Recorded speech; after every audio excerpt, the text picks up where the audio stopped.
देखो, आज मैं आपको वो 10 डार्क साइकोलॉजी ट्रिक्स बताने वाला हूँ जो हमेशा काम करती हैं। और अगर आप ये पूरी वीडियो नहीं देखे तो मैं गारंटी देता हूँ कि आप कल भी मैनिपुलेट होते रहेंगे और आपको पता भी नहीं चलेगा। पहली ट्रिक है गैस लाइटिंग।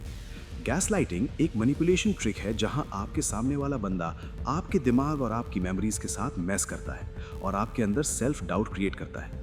वो चाहता है कि आप सिचुएशन को बिल्कुल वैसे ही देखो जैसे वो चाहता है और आप एग्जैक्टली वही करने लगते हो।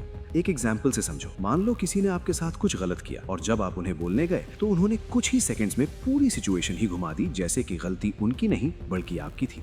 कहता है कि आप चीजें मिसअंडरस्टैंड कर रहे हो। आपने अपनी एक्सपेक्टेशंस बहुत हाई सेट कर रखी हैं जो आपको हार्म कर रही हैं, क्योंकि अगर पास्ट में उन्होंने आपके साथ कुछ गलत किया तो वो उनकी गलती नहीं थी, आपकी थी, क्योंकि आपने चीजें मिसअंडरस्टैंड करी। आपको ऐसे लोगों से दूर रहना चाहिए, क्योंकि जो ऐसे बात करते हैं वो आपके आसपास सबसे ज्यादा नजर आएंगे। दूसरी trick, fear mongering. Fear mongering का मतलब है लोगों में डर फैलाना ताकि आपका काम हो जाए। ये बहुत कॉमन डार्क साइकोलॉजिकल ट्रिक है जो हिटलर के टाइम से चल रही है। जैसे उसने मीडिया और प्रोपेगेंडा यूज करके लोगों में ज्यूज का डर फैलाया और अपने कंट्रोल में ले आया। ये चीज आज भी बहुत कॉमन है। पॉलिटिशियंस जैसे यूज करते हैं। बड़ी कंपनीज एक चीज का डर फैलाती हैं ताकि अपना प्रोडक्ट बेच सकें। बॉस अपने एम्प्लॉइज को डर में रखता है। रिलेशनशिप्स में लोग सामने वाले को खो देने का डर रखते हैं। जहां लोग आपको डर दिखा के कुछ करवाने की कोशिश कर रहे हैं, समझ जाओ कि वो डर झूठ है और सिर्फ उनका ही फायदा हो रहा है। तीसरी trick, love bombing. Love bombing एक ट्रिक है जो ज्यादातर रोमांटिक रिलेशनशिप्स में यूज होती है, जहां एक पर्सन इतना ज्यादा प्यार दिखाना शुरू कर देता है कि रिसिपिएंट भी उससे प्यार करने लगता है। और जब उसे रियलाइज होता है कि विक्टिम अब उसके कंट्रोल में आ गया है तो वो लव बॉम्बिंग कम कर देता है। इससे दूसरा पर्सन पहले जितना अफेक्शन था उसकी तलब रखने लगता है। उनके अंदर रिजेक्शन का सेंस ग्रो होने लगता है और वो मैनिपुलेटर के बारे में बहुत सारी अनवारंटेड चीजें बिलीव करने लगते हैं और मैनिपुलेशन का शिकार बन जाते हैं। तो जब भी कोई शुरू में आपके साथ ओवरली स्वीट हो रहा हो, समझ जाओ कि कुछ तो गड़बड़ है। चौथी ट्रिक, सोशल प्रूफिंग।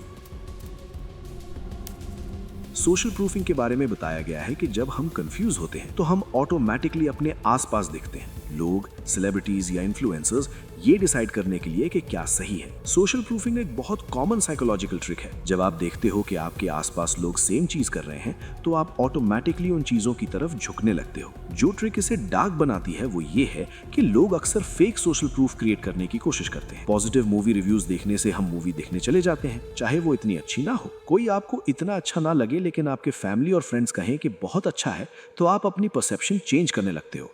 और बहुत बार आपकी परसेप्शन मैनिपुलेट हो रही होती है और आपको पता भी नहीं चलता। पांचवी trick, silent treatment.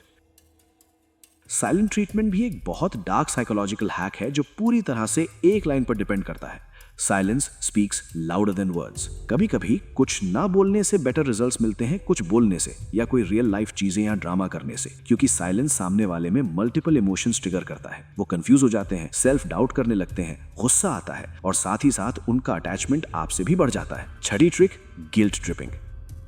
Guilt trip तब होता है जब सामने वाला पर्सन बार बार आपको किसी पास्ट मिस्टेक या गलती याद दिलाता है, आपको गिल्टी फील कराता है और आपसे वो करवाता है जो वो चाहता है। फॉर एग्जाम्पल, आपका पार्टनर आपको कहीं जाने के लिए कन्विंस कर रहा है लेकिन आप वहां नहीं जाना चाहते। समझाने के बजाय वो ऐसे वर्ड्स यूज करता है जैसे, तुम कभी मेरे साथ कहीं नहीं जाते, लास्ट टाइम भी हम कहीं नहीं जा सके। ऐसे बातें बोल के वो आपको गिल्ट में फंसा देते हैं ताकि चाहे आप उनकी रिक्वेस्ट से अग्री नहीं भी करना चाहते, कम से कम गिल्ट की वजह से तो अग्री कर जाओ। सातवीं ट्रिक, फोर्स्ड टीमिंग।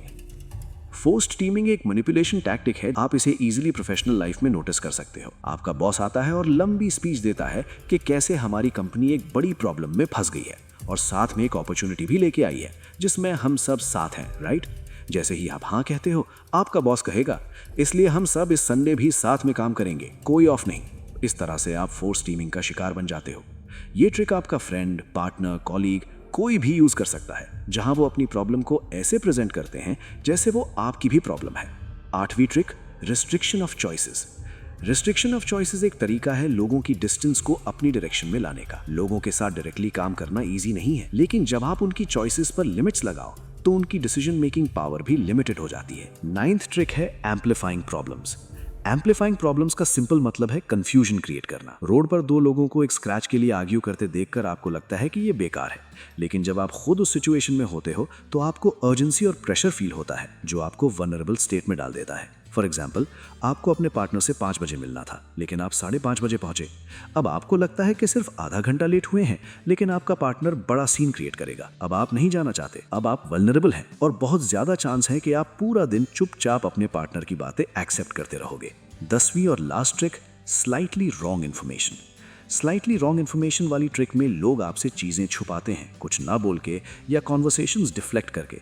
लेकिन जब आप कुछ ऐसा बोल देते हो जो वो एक्सपेक्ट नहीं कर रहे थे, तो उनके अंदर नेचुरली एक अर्ज आती है आपको करेक्ट करने की। फॉर एग्जाम्पल, मान लो आपके कॉलीग ने अभी अपनी जॉब से रिजाइन किया है। अब आप जानना चाहते हो कि वो कौन सी कंपनी में अप्लाई किया है। अगर आप डायरेक्टली पूछोगे तो वो आंसर नहीं करेंगे, तो आप इनडायरेक्टली पूछते हो। लोग बहुत बार सेल्फ अबेसमेंट यूज करते हैं अपना काम करवाने के लिए। जब हम अपने आप को किसी और के सामने इंसल्ट करते हैं या खुद को नेगेटिव लाइट में दिखाते हैं, तो वो सुपीरियर फील करते हैं, जो उन्हें अच्छा लगता है। मैं बहुत बुरा हूँ, मुझे नहीं पता मैं ये गलती कैसे कर बैठा, मैं कितनी भी कोशिश करूँ मैं हमेशा चीजें मैसअप कर देता हूँ। बस कुछ ऐसी लाइंस ही काफी हैं मैनिपुलेशन के लिए। फीमेल्स भी खुद को स्लाइटली डाउनग्रेड करती हैं ताकि रिटर्न में बहुत सारी कॉम्प्लीमेंट्स मिल सके। देखो दोस्तों, अब आपको ये 10 डार्क साइकोलॉजी ट्रिक्स पता चल गई हैं।